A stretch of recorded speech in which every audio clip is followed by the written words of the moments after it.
প্রিয় শ্রোতা, আসসালামু আলাইকুম। আপনারা কেমন আছেন? আশা করি সবাই ভালো আছেন। তো আজকে আপনাদেরকে আমি একটি সফলতার সাকসেস স্টোরি শোনাবো। আম, একজন মা কানাডাতে পড়াশোনা করছে মাস্টার্স লেভেলে। অ্যান্ড সেই মা তার মেয়েকে এবং তার হাজবেন্ডকে বাংলাদেশে রেখে এসেছে। মেয়েটার বয়স 6 বছর। মা খুব কষ্ট পাচ্ছে মেয়েটাকে ছাড়া থাকতে। মেয়েটা প্রতিদিন কান্না করছে মাকে ছাড়া থাকতে। 6 বছর বয়সে মাকে ছাড়া থাকা আসলেই খুব কষ্টের। তা আপনারা জানেন মাস্টার্স লেভেলে যদি কানাডাতে কেউ পড়াশোনা করে সেক্ষেত্রে তার স্পাউসকে আনতে পারে। তো সেক্ষেত্রে আমার এই ক্লায়েন্ট নিজে নিজে অথবা অন্য কারো মাধ্যমে 2বার চেষ্টা করেছে এবং 2বারই তারা ব্যর্থ হয়েছে সামহাউ, আনফর্চুনেটলি। তো 2বার ব্যর্থ হওয়ার পরে ওনাদের মানসিক অবস্থা খুবই ডাউন। তো অবশেষে আমার কাছে এসেছে যদি কোনো সাহায্য ওনাদেরকে আমি করতে পারি। তো 2বার রিজেকশন লেটার দেখলাম, সব কিছু দেখলাম, ফাইলটা অনেক গোলমাল পাকানো দেখলাম। তো চ্যালেঞ্জটাকে আমি হাতে নিলাম। হাতে নিয়ে আমি অ্যাপ্লিকেশনটা নিজের মতো করে জমা দিয়েছি। তো আজকে তার একটা আপডেট এসেছে। এই আপডেটটা এখনও আমার ক্লায়েন্ট কেউ জানে না। আমি জানি, বাট ক্লায়েন্ট জানে না। তো আমি ক্লায়েন্টকে কল দিব, দেখবো তাদের এক্সপ্রেশনটা কি, ইমোশনটা কি, তাদের ফিলিংসটা কি, আপনারাও শুনবেন। আর ভিডিওর সেকেন্ড পার্টে আমি প্রমাণ দিব যে আমি আদৌ ভিসাটা করেছি কিনা বা কিভাবে করেছি বা টাইম লাইনটা সেশনটা কি লাইভ আপনাদের সবাইকে আমি দেখাবো। তো শুরু করা যাক। আমি এখন আমার ক্লায়েন্টগুলোকে কল দিব।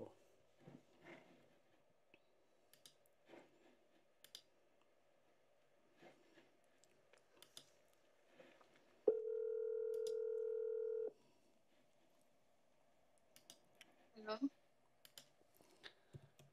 আসসালামু আলাইকুম, ভালো আছেন? এই তো ভাইয়া, আলহামদুলিল্লাহ। ওয়ালাইকুম আসসালাম। দাঁড়ান, আপনার কি অবস্থা? ভালো। আমি আপনার হাজবেন্ডকে একটু অ্যাড করছি, দাঁড়ান।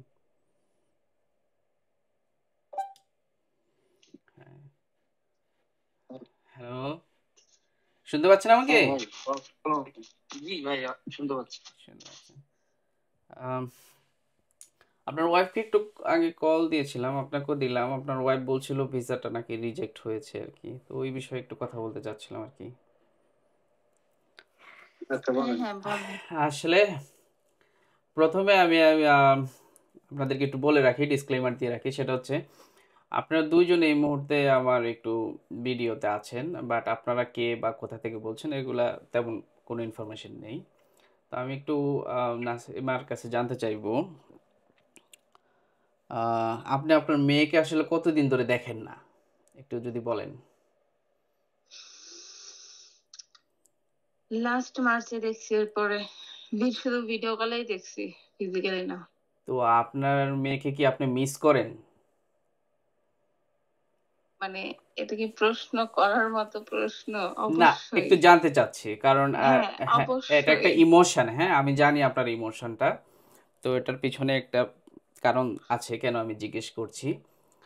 শ্রোতারাও দেখবে, জানবে, বুঝবে। প্রতিটা আসলে জীবনের পদক্ষেপের সাথে ইমোশন জড়িয়ে থাকে। আমি জানি অবশ্যই আপনার মেয়েকে অনেক মিস করেন। তারপর আপনার কাছ থেকে জানতে চাচ্ছি আপনি কতটা হুম, মিস করেন আপনার অবশ্যই। মেয়েকে। আসলে কতটা মিস করি এটা তো পরিমাপ করা যাবে না, পরিমাপ করা যাবে না, একজন তাই মা, না? মা নিজের হিসেবে। মা যে হিসেবে আপনার মেয়েও নিশ্চয়ই আপনাকে অনেক মিস করে। মিস্টার কবির, আপনিও নিশ্চয়ই আপনার ওয়াইফকে মিস করছেন, তাই না? ফ্যামিলি একসাথে অনেকদিন খাওয়া হয় না। আসলে কি বিষয়টা, বিষয়টা পারিবারিক ভাবে অবশ্যই মিস করছি। তার থেকে বড় ব্যাপারটা হচ্ছে যে আমি আমার মেয়েকে মা ছাড়া দেখছি সরাসরি আজকে প্রায় 9 মাস। এটা খুবই এটা আমার বেদনাদায়ক। জন্য, এটা আমার জন্য খুবই কষ্টের ছিল যে আমার মেয়েটা তার মাকে ফিল করতেছে, আমি বুঝতেছি।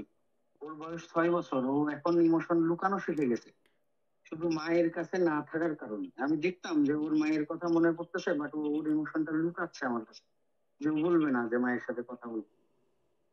আসলে আমরা মাঝে বুঝতে মাঝে পারছি। যখন চুপচাপ থাকতো জি, তখন জি। এই জিনিসটা আমার বুকটা তো ফেটে যাইতো এই সময়টা।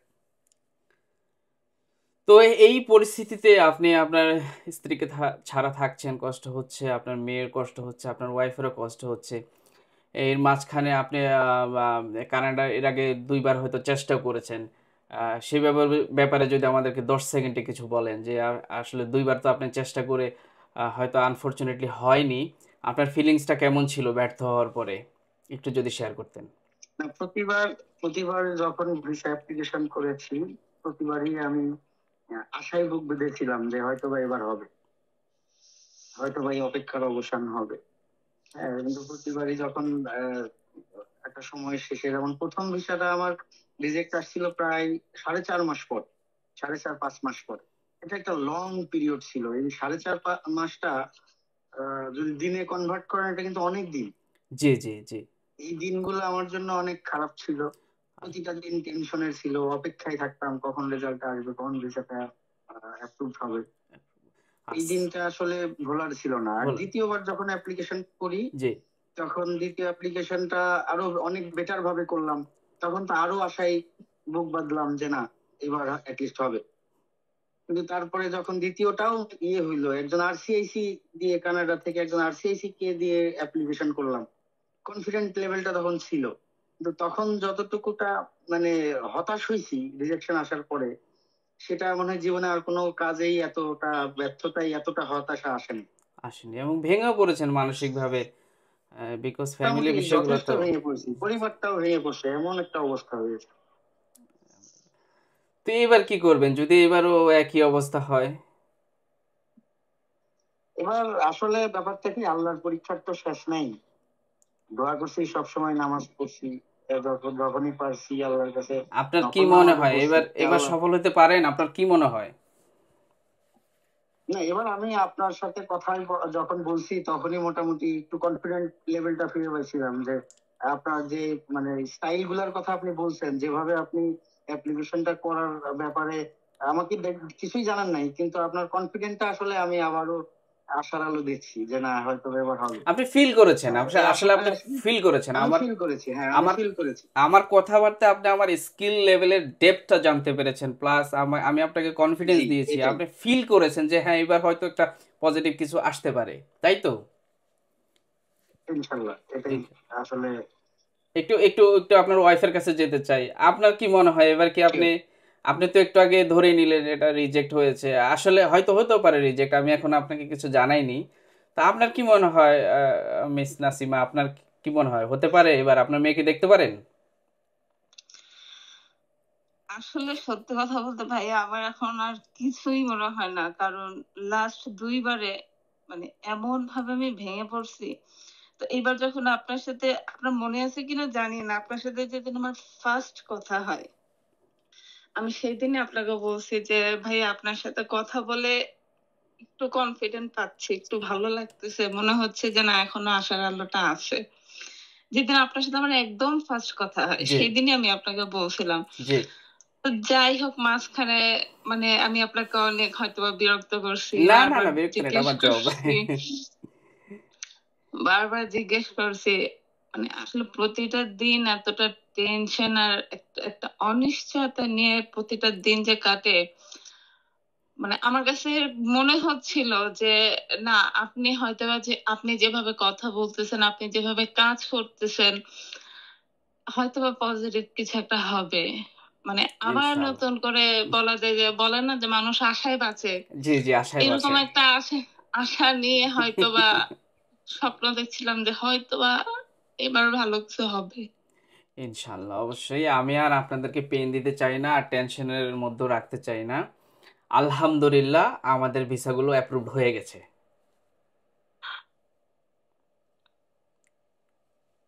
আলহামদুলিল্লাহ। আপনারা স্পিচলেস নাকি? কিছু বলুন। মিস্টার কবির কিছু বলুন, নাসিমা বলুন। দর্শক শুনতে চায়, না, দর্শক আমি জানতে চায়। এই ফিলিংস গুলো আসলে খুবই ইমোশনাল। আমি জানি, আমি ফিল করি, আমি কাজ করি, তো আমি জানি খুবই ইমোশনাল বিষয়গুলো। শ্রোতা, আমি বলে রাখি যে আমার অফিসে কত মানুষ এসে যে চোখের পানি ফেলেছে, আমি গুনলেও লিস্টটা অনেক বড় হয়ে যাবে। এই নট অনলি আমি বিজনেস করি ইমিগ্রেশনের, আমি কিন্তু এই যে আত্মার বন্ধনও করি। এই যে স্বামী স্ত্রীর সামহাও একটু ডিভাইডেশন এই মুহূর্তে ডিস্টেন্সের কারণে, তা আমি কিন্তু এই যে আত্মাগুলোকে মিলিয়ে দিচ্ছি। হ্যাঁ, আমি কিন্তু অনেক দোয়া পাই এখান থেকে। আমি নট অনলি মেক মানি, আমি প্রত্যেকটা মানুষের কাছ থেকে কিন্তু অনেক দোয়া পাই। আর আমি যেভাবে কথা বলি মানুষ ফিল করে অন্তর থেকে যে এই লোকটা সলিড, এই লোকটা জেনুইন, এই লোকটার কথার মধ্যে জোর আছে। আর আমি মিথ্যা বলি না, এই জন্য জোর আছে, সত্যের জোর সবসময় থাকে। তো হ্যাঁ এক্স্যাক্টলি। আর ভাইয়া আমি আপনাকে এটা মানে ফার্স্ট বলছি যে মানে অন্যান্যদের সাথে কথা বলে যে একটা প্রফেশনালিজম একটা ভাব আসে, আমি এটা আপনার ভিতর কখনোই দেখিনি, কখনোই না।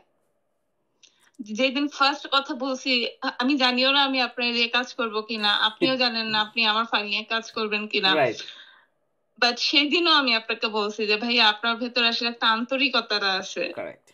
আপনি একদম প্রফেশনাল না। পাথরের মতো না আমি, রক্ত মাংসে গড়া মানুষ। এক্স্যাক্টলি। আমার ভিতরে ইমোশন আছে। আমি যতটা পারি সফট হওয়ার চেষ্টা করি ক্লায়েন্টের সাথে। তো ওইভাবে আমি প্রত্যেকটা মানুষকে বোঝানোর চেষ্টা করি, আশার আলো দেই। কানাডিয়ান ইমিগ্রেশন কঠিন হচ্ছে আমি জানি, আপনারাও জানেন, কিন্তু তারপরেও আমরা যারা জেনুইন অ্যাপ্লিক্যান্ট আছে, যাদের ফাইলে শক্তি আছে, আই মিন জোর আছে, ভালো ফাইল, তাদের তো হবেই, ভালো লোকগুলো আসতে পারবেই। এই যে ওনাদের দুইজনের ফাইল কিন্তু যথেষ্ট ভালো, কিন্তু নানান জটিলতার কারণে, নানান কারণে ওনারা একজন ইন্ডিয়ান আরসিআইসির হয়তো শরণাপন্ন হয়েছিল এর আগে, আমি জানি না কার, ওখানে ওনারা ব্যর্থ হয়েছে। ফাইল গোছাইতে হবে, গোছানো জানতে হবে, ফাইলকে কিভাবে দিলে কাজ হতে পারে, ইমিগ্রেশন কিভাবে চায়, এগুলো জানতে হবে। একটা অ্যাপ্লিকেশন খালি লঞ্চ করে দিলেই হলো না। কানাডিয়ান ইমিগ্রেশন অনলাইন বেসড, এখানে যে টাচ ক্লিক করে দিলেই অ্যাপ্লাই করলেই হলো না। সাকসেস করাটাই হচ্ছে মেইন কাজ, সফলতা, যেটা আমি ওনাদের জন্য করেছি। আপনাদের ফিলিংস এখন কেমন একটু বলুন আমাকে।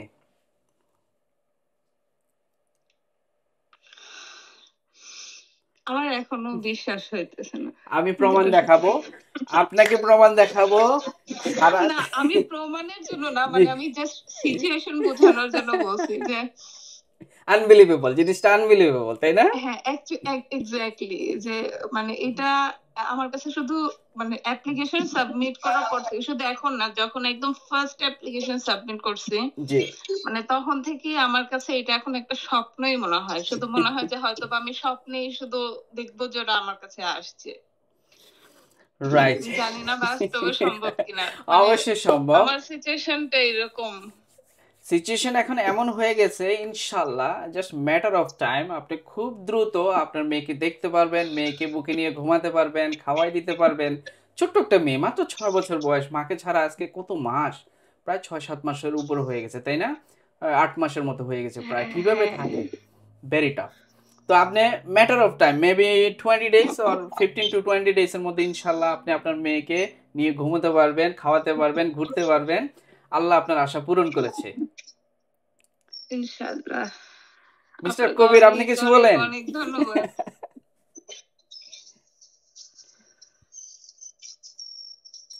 ভাই আসলে আপনার প্রতি কৃতজ্ঞতার ভাষা নাই। আপনার স্কিলটা, যদিও আল্লাহ সবকিছুর মালিক, কিন্তু ওসিলা আপনি, এই স্কিলটা আপনাকে আল্লাহই দিয়েছে। জি, সেই আল্লাহর কাছে শুকরিয়া, পাশাপাশি আপনার কাছেও কৃতজ্ঞতা। এই অপেক্ষার অবসান ঘটতে যাচ্ছে, দোয়া করবেন আমাদের জন্য। অবশ্যই আপনার অবশ্যই। জন্য সারা জীবন তো দোয়া থাকবেই। দেখেছেন, ইনশাল্লাহ কানাডা এসে আপনার সাথে দেখাও করবো, একসাথে আমরা খাবো। অফকোর্স দেখা করবেন। আমার যে একবার ক্লায়েন্ট হয়েছে সে সারা জীবনের আমার বন্ধুর মতো হয়ে যায় বা আত্মীয়র মতো হয়ে যায়। এতটাই ঘনিষ্ঠ আমি আমার ক্লায়েন্টদের সাথে। থ্যাংক ইউ ভাই, আসলে মানে অন্তরটা শুকায় আছে। কোনো আর টেনশন করেন না, আল্লাহ আপনাদের দোয়া কবুল করেছে আমার ওসিলায়। আমি সর্বোচ্চ চেষ্টা করেছি, আমার আলহামদুলিল্লাহ। আমার নলেজ, আমার স্কিল, আমার এভরিথিং আমি এটার পিছনে ব্যয় করেছি এবং দিন শেষে আমি সফল হয়েছি, আমি নিজেও অনেক খুশি। তো আপনাদেরকে আমি এই ব্যাপারে আপডেট দিব, কিভাবে পাসপোর্ট সাবমিট করা যায় সেই সকল বিষয়ে আমি পরবর্তীতে আপনাদেরকে গাইডলাইন দিব। আর আমার পেজে খেয়াল রাখবেন, আমি ওখানে প্রমাণ সহ দিয়ে দিব। দর্শক, নেক্সট পার্টে আমি প্রমাণ দিব যে এই অ্যাপ্লিকেশনটার টাইমলাইনটা, টাইম সেশনটা আমি আপনাদেরকে দেখাবো। তো স্টে টিউন। তো আপনাদেরকে অনেক ধন্যবাদ। আমি পরবর্তীতে আপনাদের সাথে যোগাযোগ করব। ঠিক আছে, ওকে ভাইয়া, ওকে, থ্যাংক ওকে ইউ, ওকে, আল্লাহ হাফেজ। ভাইয়া। হ্যাঁ, আসসালামু আলাইকুম। ওয়ালাইকুম ওকে, আসসালাম। আল্লাহ হাফেজ। সো দর্শক, এখন আমরা পরবর্তী অংশে যাব, যেখানে আমি আপনাদেরকে লাইভ সরকারি ওয়েবসাইট থেকে, যেখানে আমরা অ্যাপ্লিকেশন সাবমিট করে থাকি, সেখান থেকে আমি আপনাদেরকে দেখাবো টাইম লাইনটা অথবা টাইম সেশনটা কবে কবে আমরা অ্যাপ্লাই করলাম। সবাই থেকে ধন্যবাদ। দর্শক, ভিডিওর এই অংশে আমি বলেছিলাম আপনাদেরকে প্রমাণ দেখাবো। সো আমি আপনাদেরকে এখন প্রমাণ দেখাচ্ছি, একদম সরকারি ওয়েবসাইট থেকে লাইভ করে দেখাচ্ছি। এই যে দেখতে পাচ্ছেন এখানে একদম .ca, এটা CIC। তো এখানে দেখেন গতবার ভিডিওর মতো আমি আপনাদেরকে যে ক্লিক করে দেখাবো। হ্যাঁ, দেখেন আমি আগে যাচ্ছি, পরে যাচ্ছি, এই দেখেন আগে যাচ্ছি, পরে যাচ্ছি, তারপরে আমি আবার রিফ্রেশও দিচ্ছি। দেখেন, সো ভেরি অথেন্টিক। হ্যাঁ, এখানে আপনারা সময় দেখতে পাচ্ছেন আজকে ফ্রাইডে আমাদের কানাডাতে 15ই নভেম্বর 2024 12:18 PM। একটু পরে আমরা জুমা পড়তে যাব, তো জুমার আগে ভিডিওটা করছি। তো এখানে দেখতে পাচ্ছেন, আমি আপনাদেরকে একটু বুঝিয়ে দেই। আমরা অ্যাপ্লাই করেছিলাম অক্টোবরের 15 তারিখে, সম্পূর্ণ 1 মাস লাগলো। নভেম্বরের 15 তারিখে রেজাল্ট আসলো। তো এটা ভিজিটর ভিসা না, এটা ওপেন ওয়ার্ক পারমিট, এবং সাথে স্টাডি পারমিট আছে ওনার ছোট মেয়ের জন্য, যে বাচ্চাটার কথা বলছিলাম। তো এখানে দেখেন সাবমিট করার পরে ইউজুয়ালি একটা বায়োমেট্রিক রিকোয়েস্ট আসার কথা, কিন্তু বায়োমেট্রিক রিকোয়েস্ট এখানে নেই, বিকজ উনি অলরেডি বায়োমেট্রিক দিয়ে দিয়েছে এর আগে। বায়োমেট্রিক হচ্ছে ফিঙ্গারপ্রিন্ট, তো বায়োমেট্রিক দিয়ে দেওয়ার কারণে এখানে কোনো বায়োমেট্রিক রিকোয়েস্ট নেই।